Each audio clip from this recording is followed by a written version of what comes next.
Some things are hard to explain, but even harder to forget, like when the most closed-off millionaire in town stopped his car in the middle of the street, got out, and dropped to his knees when he saw two identical boys with a mark on their arm, the same mark his late wife had since childhood. "It's her," he whispered. "This can't be happening." If you love a good story, hit that like button and subscribe, or you'll miss the rest of this tale that no one really knows how it ended. It was a stuffy Tuesday. Grey sky, still air, the smell of rain hanging tight. His name, Helio Miranda, steel industry tycoon, early 50s, cold-hearted since his wife died, or rather, disappeared 5 years ago in a boating accident where no body was ever found. Since then, he locked himself inside a silent mansion. He spoke to no one. He avoided eye contact. He never smiled. Until that ordinary morning, coming back from a meeting he didn't even pay attention to, Helio stopped at a traffic light on the corner of the city's poorest neighborhood and saw two boys about 7 years old selling candy at the intersection. A common scene. But the world stopped when he saw one of the boys' left arms, more specifically, a mark, a crescent-shaped birthmark, the same one his wife had in the exact same spot. He got out of the car without even turning off the engine. Walked in a trance. Cars started honking behind him. The boy backed away, scared. His brother pulled him by the arm. But Helio fell to his knees. His lips trembled. His eyes welled up. His face turned pale. "Who's your mother?" he asked with a shaky voice. The boy simply replied, "She used to say we were born from the moon, and one day our father would find us again." His breath stopped. But what he did next, oh, what he did, no one on that street ever forgot. And that's where the mystery begins. Helio's security guard came running, thought he was having a heart attack in the middle of the street. But it wasn't a heart attack. It was a soul shock. That kind of pain mixed with hope that only hits once in a lifetime. "Mr. Helio, are you all right?" asked the guard, sweating. But he didn't answer. Still on his knees in front of the two identical boys, same expression of fear, same mark on the arm. That damned mark, he knew better than his own signature. "How old are you?" he asked, voice trembling, nearly crying. "7, said the bolder one, frowning. "We'll be 8 next month. 7 years old, 5 years after his wife died, 2 years before the accident, meaning the boys were born before the tragedy. And your mother?" he insisted, heart pounding like a war drum. "She died," replied the other, eyes down. "They say she died of sadness," added the first. Silence fell heavy, the kind of silence even the wind doesn't dare break. Helio stood up slowly, hands shaking, face wet. He looked at the security guard and said, "Put them in the car." "But, sir, they're street kids. Where do you want to take them?" "To the only place where answers still exist in this life, my home." In the back seat of the bulletproof SUV, the twins looked like two scared birds. The driver kept glancing in the mirror, confused. The guard sighed, still not understanding. But Helio just stared ahead, forehead against the window, one thought in his mind, "If this is just coincidence, then God is messing with me."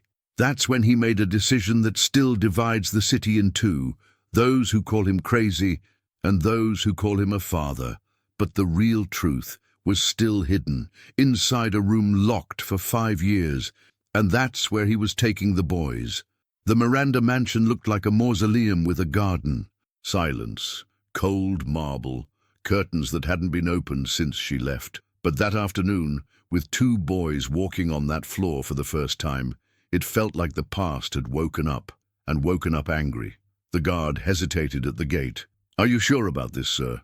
"Absolutely," Helio replied, and he entered like a man returning to forbidden ground. The boys looked around with wide eyes, but no smiles. It wasn't the luxury that got to them. It was the air. "It feels weird here," one whispered. "The air is sad," replied the other, and they were right. Helio led them straight to the second floor. At the end of the hall, a door that had been locked since the accident, his wife's room. He pulled an old key from his pocket, and one he swore he'd never use again. The lock turned with a dry click. The door creaked open, and time rewound. Inside, nothing had changed. Floral bed sheets, a hairbrush still with strands caught in it, half-used perfume on the dresser, and more than that, her scent. "Oh my God," Helio murmured, leaning against the doorway. But the boys, as if drawn by something invisible, walked in without fear. One went straight to the bookshelf, the other stopped in front of a framed photo on the nightstand. "This is our mom," he said. Helio turned pale. Yes, it was her. Same woman, same gaze. The wife he buried without a body. The woman he mourned for 5 years. The same one these boys called Mother. "How are you so sure?" he asked, voice cracking.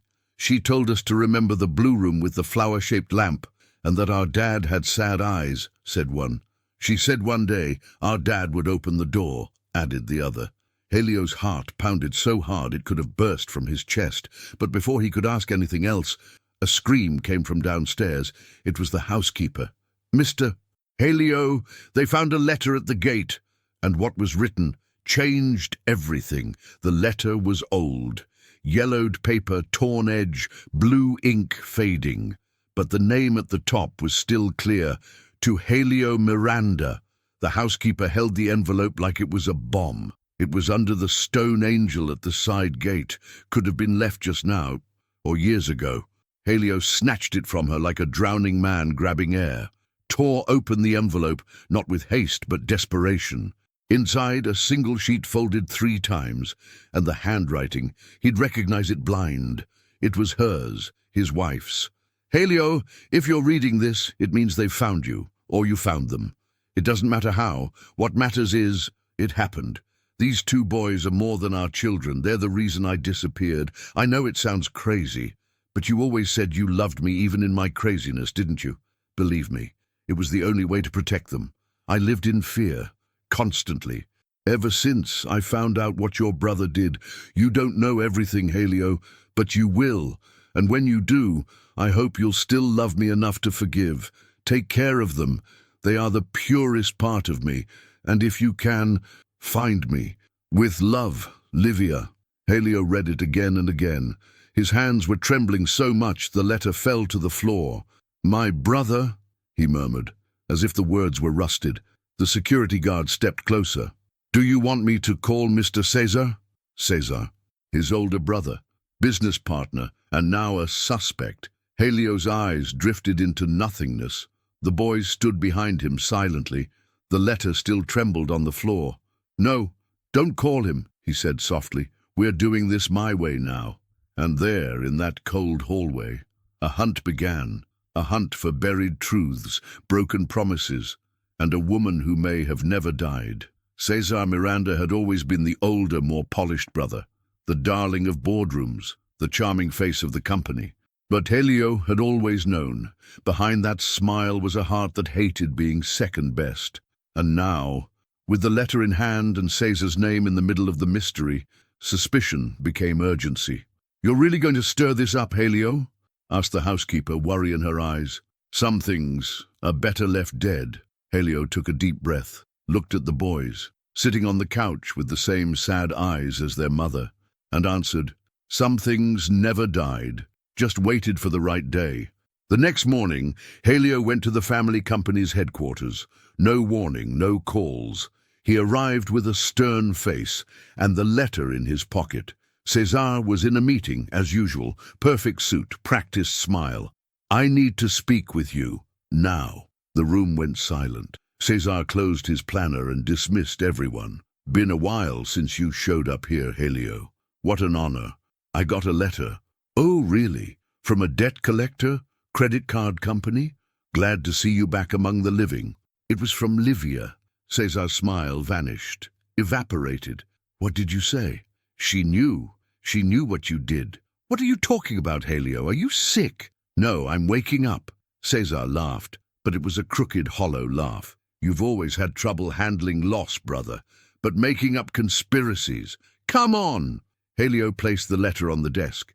"Read it, or better, confess." Cesar didn't touch it, just stared, and said, "If I were you, I'd bury that letter, and those 2 boys too." Helio's blood boiled, but he didn't explode. Not yet. You're going to tell me where she is. Now, if I knew, Cesar said with a cold stare. She'd already be gone for good. That same afternoon, Helio called a lawyer and did what no one expected. He requested DNA tests for the boys, but not just to confirm paternity. He had another motive, because if the DNA matched his, everything Cesar built would start to crumble. And so, the brothers' war began. The following days were a waking nightmare. Helio walked the house like a ghost with purpose. He barely ate, hardly slept, and every time he looked at the boys, it was like staring into a cracked mirror of his own life. They asked few questions, only wanted to know if they'd be sent away. "You're not going anywhere," he told them. "Now that I've found you, no one will take you from me." But inside, he doubted everything, especially himself. What if his mind was playing tricks? What if grief had turned into delusion? The DNA test was conducted discreetly. The lawyer, careful. Samples collected gently. The lab, completely trustworthy. Then came the waiting, a week of agony.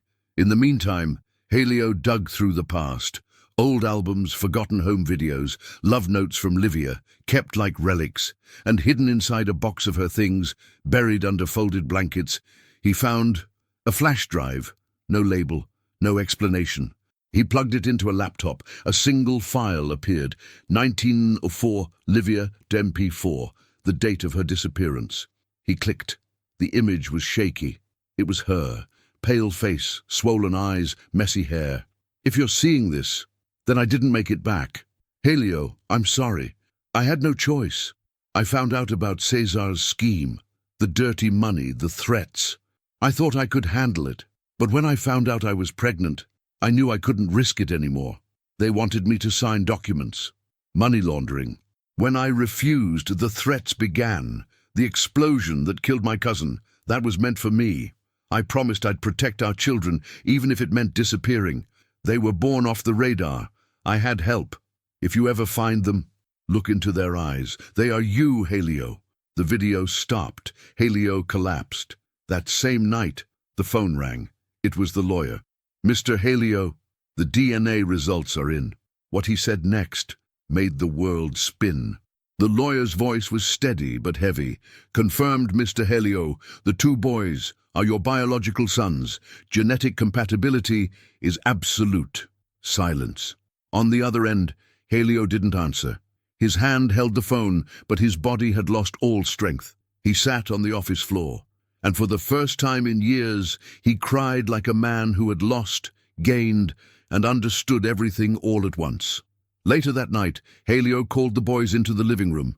They were in clean pajamas, had eaten, had bathed, but their eyes still held the same wary look, the look of kids who didn't believe they could stay in a good place for long. "I want to tell you something," he began, voice cracking. "I found out today that you are my sons. By blood, for real." The boys looked at each other, the younger one, mouth slightly open, the other, eyes brimming but firm. "So, that's why she always said you'd find us one day," one whispered. Helio tried to smile but couldn't. The emotion was too raw. "Forgive me for not finding you sooner, for believing she had really died, for not suspecting who I should have."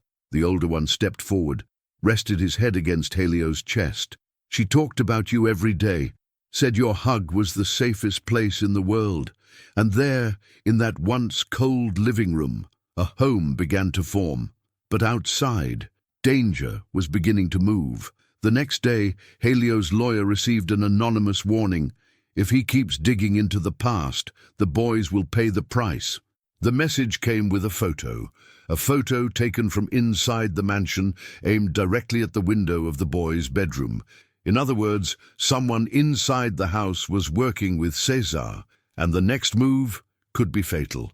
The threat wasn't just a warning, it had an address, a floor plan, a target. Helio immediately locked the boys' windows, reinforced security, disconnected all the surveillance cameras from the public network, and hired a private specialist to sweep everything. "I want to know who's on my brother's side inside my house, and I want to know yesterday." The specialist, a quiet former military man, spent 48 hours inside the mansion. He scanned cameras, searched for hidden microphones, tracked staff movements. And then the bomb dropped. A live bug was found behind the picture frame in Livia's bedroom. That meant even his wife's sanctuary had been violated. Helio gathered all the staff in the main hall, one by one, watching carefully without raising suspicion. But one reaction stood out. Sueli, the housekeeper, always attentive, always present, always helpful, too helpful. "How long have you worked with us again?" he asked casually.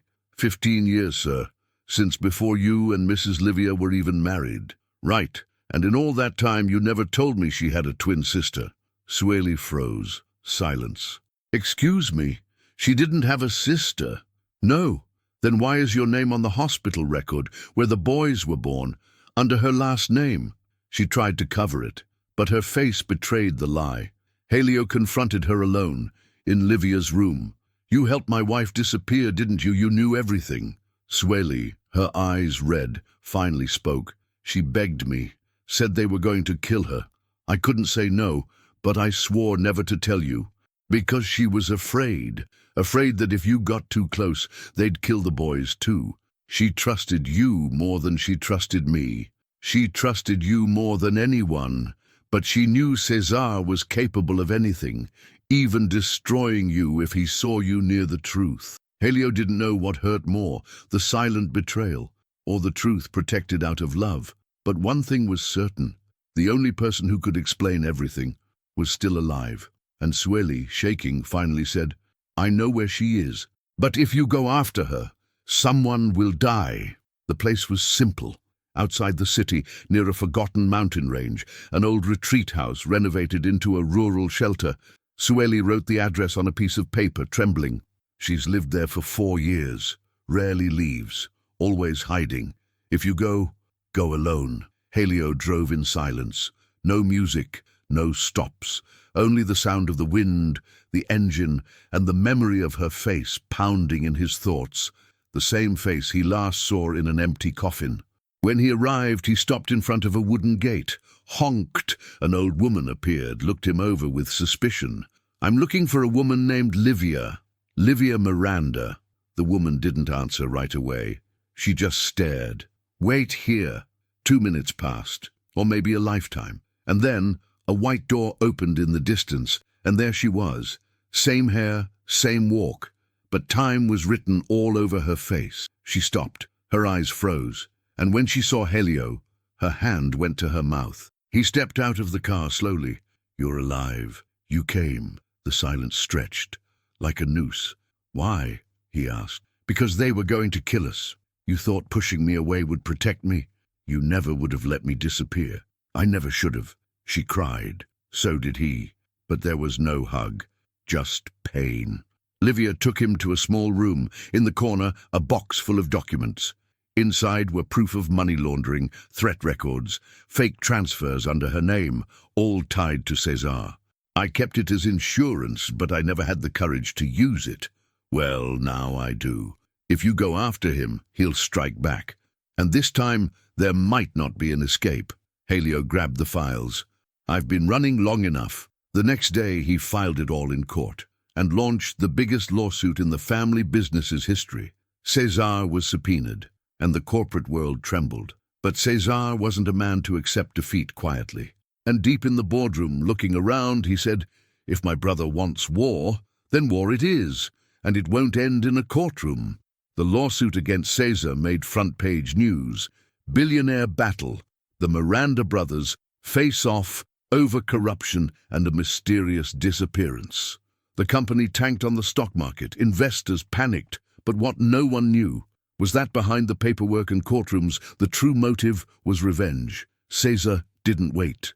On the 3rd night after the lawsuit, Helio's car was rammed by a truck on the way to the courthouse, but he wasn't inside. The driver, also his personal bodyguard, survived with broken bones. That same night, the housekeeper's brakes failed. She only survived because she hitched a ride with the local baker that morning. Coincidence? Helio knew better. "He's trying to cut branches before I reach the root," he said. Livia was moved to a secure location. Key witness, high risk. But before leaving, she handed Helio what he was missing. A recording, made in secret years ago. In it, Cesar's voice argued with another man. If she doesn't sign, we make it look like an accident. And the kids? She says she's not even pregnant. She's hiding it. And if it leaks, then she leaks with it, or without. It was the smoking gun. Proof he planned his own sister-in-law's disappearance. And worse, he knew about the boys. With the recording in hand, Helio returned to court. But when he arrived at the hearing, the judge informed him Cesar had vanished. He left the country that very night. Private jet, fake passport. Cornered dogs run faster, Helio muttered, rage seeping through his voice. And then something even more unexpected happened. The boys, now officially living with Helio, found an old photo in the mansion's basement. A Miranda family portrait. On the back, written by hand, "If I disappear, look at the reverse of the surname, L.M." No one understood it at first, but Helio's eyes lit up. He knew that clue. It was an old code between them. And what he discovered next was going to take this story to a whole new level. The message on the back of the photo was cryptic, but Helio knew the woman he had married. Livia loved codes, riddles, clues hidden in ordinary words. Look at the reverse of the surname, Miranda. He wrote the name on a sheet of paper, read it again, then reversed it, letter by letter. Adnarim. A strange word, but there it was. And then he found it. Adnarim appeared in several of Livia's old notes, tucked inside a recipe notebook she used to keep. Helio began investigating. On the internet, through the family company's records, even in her old contact lists, until finally he uncovered the truth. Adnarim was the name of a secret project, registered under a charity foundation created by Cesar years ago, supposedly to help low-income families. But according to one of the documents he found, the project didn't exist physically. It was a shell company, used to launder money. Helio gathered the proof and took it to the district attorney. Based on what he presented, an international search and seizure warrant was issued against Cesar Miranda. But hidden among the documents was something even more shocking. The Adnarim project had a registered co-owner, a woman marked as deceased, Livia. Even after her disappearance, Cesar had kept her name on the illegal ventures, so that if the whole scheme collapsed one day, the blame would fall on her. He wanted her to take the fall if the truth ever came out. He wanted her name to rot while his stayed clean. At this point, Helio's house was under 24-hour surveillance, the boys fully protected, but his heart still couldn't rest, because even with the world crumbling around him, Cesar was still free. That's when Helio received an encrypted message from an international number. If you want to see the face of the man who stole your life, come alone to Warehouse 14 at the Old Port. Midnight, bring the recording, or bury your sons again. His blood went cold. It was Cesar, or someone acting on his behalf. That night, without telling anyone, Helio got in his car and went. It wasn't courage, it was instinct, because some things the heart doesn't ask permission to follow, it just goes. And what he found at that warehouse was more than a trap. Warehouse 14 was an old structure, reeking of rust and sea salt mixed with abandonment. No lights, no sound beyond the seagulls and waves slapping the docks. Helio pulled up with headlights on, turned off the engine, got out slowly. Each step echoed, like the ground itself was whispering, "Turn back while you still can." But he didn't. He went in. Inside, the darkness was thick, the silence heavy. Then a dim bulb flickered on at the far end. Under it a chair, and someone seated. "You took your time, brother," said the voice. It was him, Cesar, with stubble on his face, dark circles under his eyes, a glass of whiskey in hand. He looked more ghost than mogul. "You ran away for this?" Helio asked, not stepping closer. "Ran? No, I retreated, to give you a chance to go back to being stupid. But I see you chose to dig your own grave. You used Livia's name. You made her the co-owner of a fake company. You laundered money in my wife's name. You tried to kill her and nearly killed my sons. Nearly, Cesar repeated, chuckling dryly. But I didn't. What a shame. Helio took a deep breath. You called me here for what? Cesar stood up, slowly. To say, if you keep going, you'll end up like our father, dying alone, owning everything, but having no one. Liar. He died full of shame, and I still have a clean name. For now, Helio pulled out his phone, pressed play. If she doesn't sign, we make it look like an accident. Cesar's voice filled the warehouse like a curse spoken aloud. He didn't react at first, just stared, then smiled. You shouldn't have come alone. At that moment, two shadows emerged from the back of the warehouse. Armed men, faces covered, heavy footsteps. Helio raised his hands, but he smiled too. You're the one who should have checked your rearview mirror. Outside, red lights flashed. Federal police, international arrest warrant. Cesar tried to run, was tackled, pinned to the ground, screaming. You're weak, Helio. You don't have the guts to be a Miranda. But Helio just looked into his brother's eyes and replied, and you never had the soul to be my brother. As Cesar was dragged away in cuffs, Helio stood still, alone, in the echo of the warehouse, and for the first time since his wife disappeared, he exhaled, like a man finally back from the dead.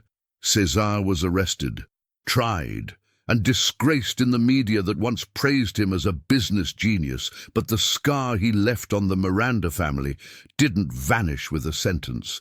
Days after the arrest, Helio returned to the countryside house where Livia was still hiding. This time, with the boys in the back seat, they arrived in silence. No speeches, no dramatic scenes, just a long look between her and the children. Then they ran to her, and she dropped to her knees, wide open, exposed, with arms stretched and a soul in pieces. Forgive me for disappearing, but the boys just hugged her, tight, as if the world had finally landed in the right place. That night, on an old bench under the stars, Helio and Livia talked slowly. Are you still afraid of him? She asked. I'm more afraid of what he left inside me. And what's left? He looked at the boys, now asleep, curled on the couch. Too many people think strength is about never losing, but I learned that sometimes real strength is not giving up, even after you've lost everything. She held his hand, gently. Do you forgive me for disappearing? Do you forgive me for not protecting you? They didn't need to say more. Forgiveness was already there, silent but whole. In the months that followed, the Miranda family became news again, but this time for a very different reason. Helio announced he was transforming the former company into a social foundation, with Livia's name at the forefront. He cut off suspicious contracts, fired the corporate sharks who fed on corruption, and replaced them with single mothers, former inmates, orphaned youth, invisible people who only need a chance. And just like that, what had once been blood-stained became clean. What had been silence became voice. But even with peace returning, Helio knew life offers no guarantees, only moments. And that's why one evening, sitting on the porch, his sons curled in his arms and his wife beside him, he said, if one day I disappear, follow the mark, because real love always leaves a trail. Time passed the way it does for those who've suffered deeply, slow on the outside, but tearing through the inside. Months later, the foundation already supported over 100 families. Helio's house, once quiet like a tomb, was now filled with noise, toys, and laughter. The old mansion had become a refuge for everyday people, and a symbol of a transformation no one thought possible. But not everything was celebration. One afternoon, a reporter showed up at the door. He wanted an interview with Helio, said it was for a big special on redemption. Helio hesitated, but the boys were nearby, and when one of them said, Dad, tell your story. It's beautiful, he agreed. The interview took place in the garden, gentle sun, birds nearby. Why did you turn your back on fortune? The reporter asked. Because my true fortune was looking at me with child's eyes and calling me Dad. Do you regret anything? I regret not suspecting sooner, trusting those who didn't deserve it, staying quiet when I should have screamed.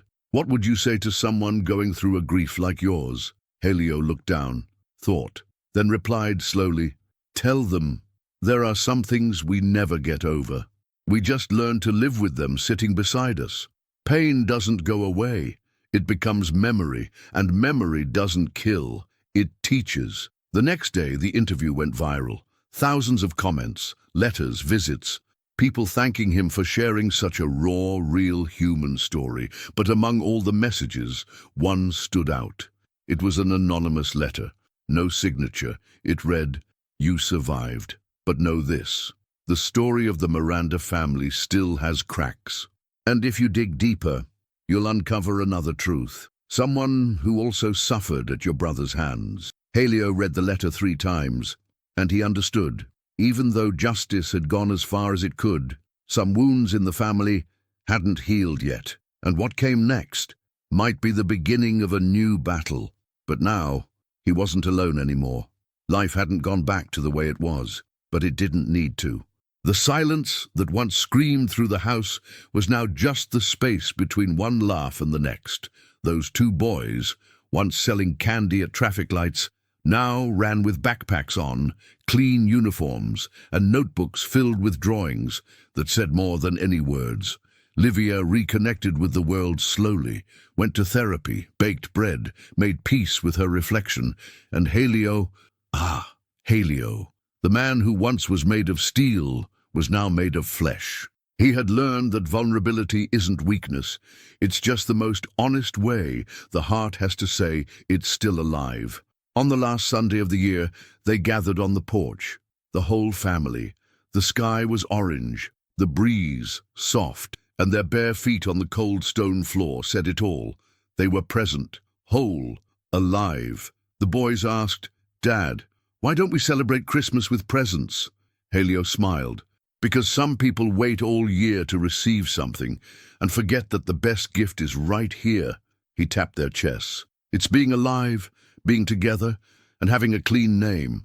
He stood, looked out at the horizon, and spoke. Not to his kids, not to his wife, but to whoever might be listening. Some marks life leaves behind, not even time can erase. But some love, not even death can silence. And some families are born from cracked ground and bloom stronger than ancient trees. He paused, then added, "Because some people think they've lost everything, but in truth, they were just starting to gain what truly matters." If this story moved you, leave a comment below, give it a like to support the channel, and don't forget to subscribe so you don't miss the next tale. Until next time, from your friend, Grandpa Rich.